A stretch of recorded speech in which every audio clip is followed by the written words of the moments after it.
All right, so one of the clearest signs that healing is working is this: you lead differently, totally different.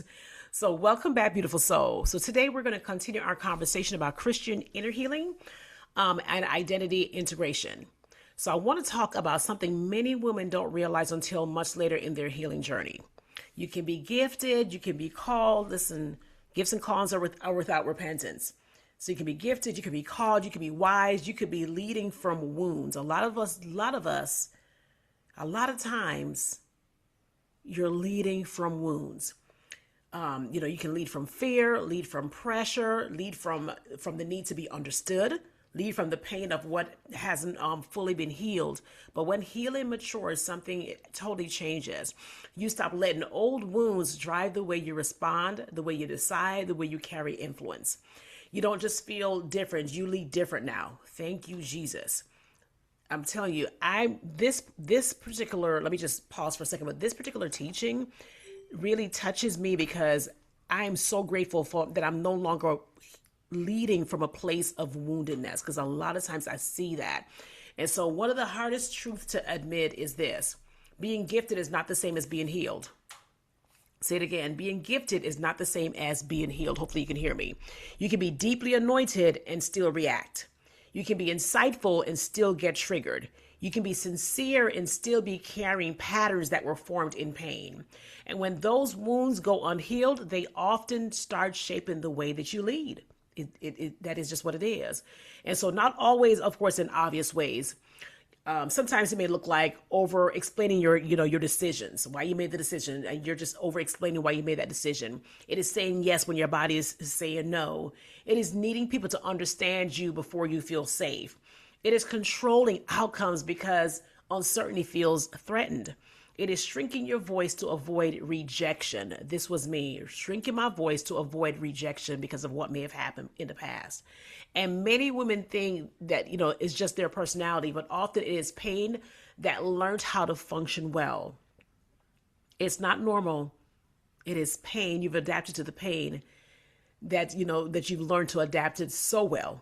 And so healing helps you tell the difference. And so I'm going to help y'all here because listen, I totally believe in walking in freedom. I always say God wants his people free. Whom the Son sets free, makes free, is free indeed. And he walks us whole and free in walking in that healing. And so once you begin to realize that the difference in your healing journey, you start recognizing how survival may have been shaping your leadership all along. Leading from wounding, I know I kind of jumped a little bit, but let me just say this: leading from a wounded place could be very exhausting. And I know I can get an amen or two. Leading from wounds is exhausting because wounds do not lead with peace. They lead with protection. They ask, okay, how do I feel safe? How do I avoid being misunderstood? Now, all that is going through your head. How do I prevent disappointments? How do I keep control? And so even when you look strong on the outside, your inner world may still be bracing and racing. I always say bracing and racing. You may find yourself people pleasing instead of discerning, rushing decisions because pressure feels familiar. It may be confusing over giving with love. It may be reacting defensively when you feel unseen, carrying responsibility that God never assigned you to. That's another amen here. And this is why I always say healing matters so deeply, because we're still allowing pain to lead. Then, of course, your leadership may still be organized around, survival. And so we don't want your leadership to be organized through survival. You want it to be, and how do I want to put it? You don't want it to be organized around survival. You want it to be organized through peace, trust, and truth. Because the goal in all this is not to walk in shame. The Lord is not for you to walk in shame. And so the goal is to recognize, okay, there's something going on here. And it's no longer gets to stay hidden. And so when you realize that trigger or whatever it may be, I always say, just bring it to the light and say, okay, Jesus, I invite you into this place. Why am I still getting triggered? What is it here?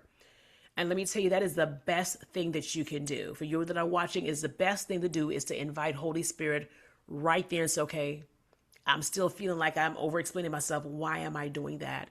I say bring light to that place so that you won't continue to operate in a place of survival. So if this is stirring something deep in you, I really hope that you respond. I want to hear from you all. Respond in the comment section or something, because as a leader, and once again, leader isn't someone with necessarily somebody with a mic or someone that's speaking to thousands of women, men, whatever it may be. That's not what a leadership is. But if the Lord has called you to lead in some capacity, whatever it may be, I want to encourage you.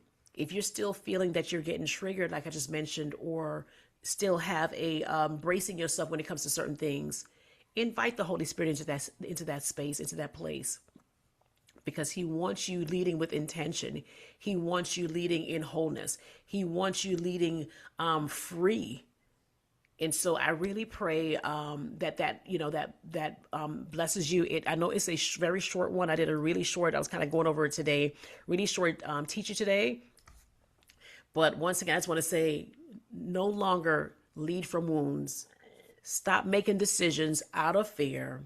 Stop needing everyone to agree with you before you can move forward. That's not even the Lord. Don't do that. Stop over explaining yourself. Stop overextending your boundaries. Stop confusing self-abandonment with humility. Stop giving from emptiness and calling it love. Instead, no boundaries. Wholeness looks like boundaries, discernment. Let your yes be yes and your no's be no's. That is all a part of walking in this leadership or in this wholeness, in this healing journey. Be a leader that's not is not performative. You don't have to perform to lead. I know that was something the Lord dealt with me. I was at this church, oh my God, maybe 14 years now. When I first started going, that's one of the word I got received from someone. She's like, the Lord said you don't have to perform for His love. And I just started boo-hooing because I didn't know that's actually what I was doing. And so leadership is not performing for His love, performing. Your relationship with the Father, you don't have to perform for His love. He loves you because He loves you because He loves you because that is His nature. That is who He is. And so I'm just going to release the peace of the Lord over you and encourage you to say, I will no longer lead from a wounded place, but I will lead from a healed place.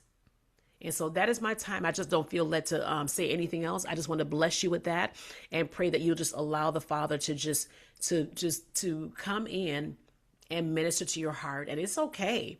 It's okay to be a leader. It's okay to be up. Whatever like I said, whatever the capacity of leading is, whatever it is okay to still have some things that you're wanting the Lord to come in and minister to. The thing is, you have to invite Him in that place. Don't continue to go through life shutting those things off as if it's not there, but invite Jesus, invite Holy Spirit to those places.